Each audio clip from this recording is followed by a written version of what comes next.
Hi, I'm Tim. Welcome to our channel and thanks for logging on. If you enjoy these videos, do me a favor and subscribe to our YouTube channel right here at Watchbox Reviews. I would really appreciate it and I promise to update daily.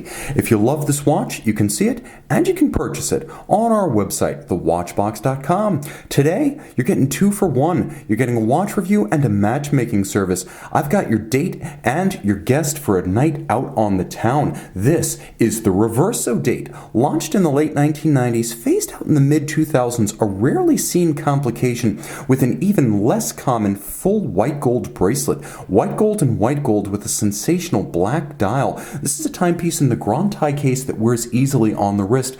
The watch is 42.2 millimeters from lug to lug, so you're looking at a Grand Tie case across the wrist. It's 26.2 millimeters from 9 to 3, not including the crown, and it's a svelte 9.4 millimeters thick, in spite of the complications on the rotating case arrangement with independent chassis. So this is a remarkably slim watch considering the amount of apparatus at play. Now the spacing between the lugs, because you asked and I like you, is 19 millimeters. It's a wonderful match for a strap, but given a bracelet this uncommon and when new this expensive, I advise you to keep it on the factory setup. Now the bracelet is a gorgeous piece. It's incredibly nuanced, and in conjunction with the white gold case, it gives this watch unexpected heft and mass. It feels incredibly substantial, and you can see that the bracelet, like I said, nuanced, both in its shape and its finish. You can see each of the individual links has been hand finished, and it's remarkable in that each one features a geometric faceting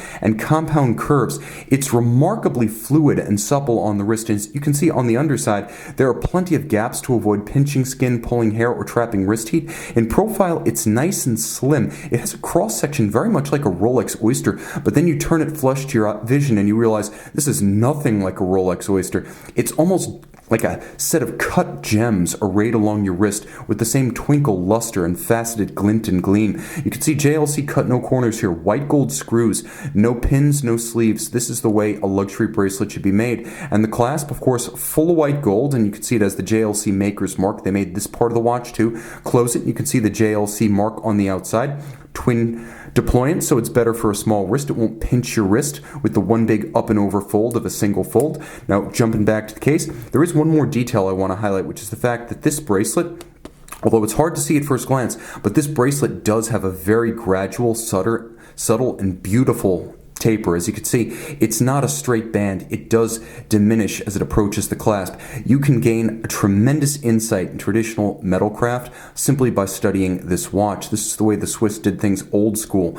The case of the Reverso, as ever, a study in Art Deco contrasts. You have a barrel-like form when viewed in profile, and of course these sharply conical lugs squared off, but turn it and face it head on, and it appears to be a sharp rectilinear form with a hard 90-degree contrast between the top of the dial, the flank of the dial, the flanks of the bezel, as well as the horizontal sweep of the guidron across the case and the vertical sweep of the case band itself. Now jumping back to the dial, you can see that the almost pre-Art Deco, Art Nouveau font form has been appropriated for use on these Breguet numerals. They are remarkably florid, elaborate renditions of hand-painted lacquer Arabic numerals. That's right, it's a hand-painted dial. You can see there's a lot more going on here than just a date. This watch formerly was called the Reverso date, but you have an AM, PM, night and day. You have a radial date indicator. You have a day. Properly speaking, this is a full-fledged Reverso complication, and appreciate the fact that the hands at center are loomed.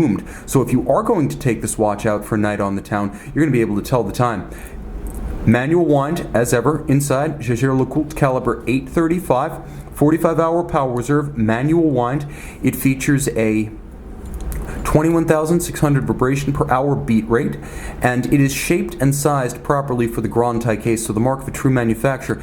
Now, any Reverso with a solid case back is true to the original, which was designed to turn an indestructible face to the mallets of British polo players. It was an early sports watch and a solution to shattered glass back when glass was used on watches. Today, it's a canvas for customization or a wonderful way to beguile yourself and puzzle your friends and associates who might wonder what the heck you're wearing on your wrist when the watch has been rotated. There's a handsome chassis on the underside, and as you can see, a large overlapping engine turning or perlage on the base plate. A handsome watch, and I should mention, it's comprised not of white gold, which needs to be rhodium plated, but by JLC's own gray gold. JLC makes the case and the bracelet, they use gray gold. A white metal straight through. If you scratch it, there's just more white metal underneath. It never needs to be rhodium plated. It's the same kind of material that Rolex uses on its white gold, and Patek, post 2006, has used on its white gold. But this is a gorgeous watch, and the kind of timepiece neither Patek Philippe nor Rolex would make in the modern day. Yes, I know, there were a few historical Patek Reversos.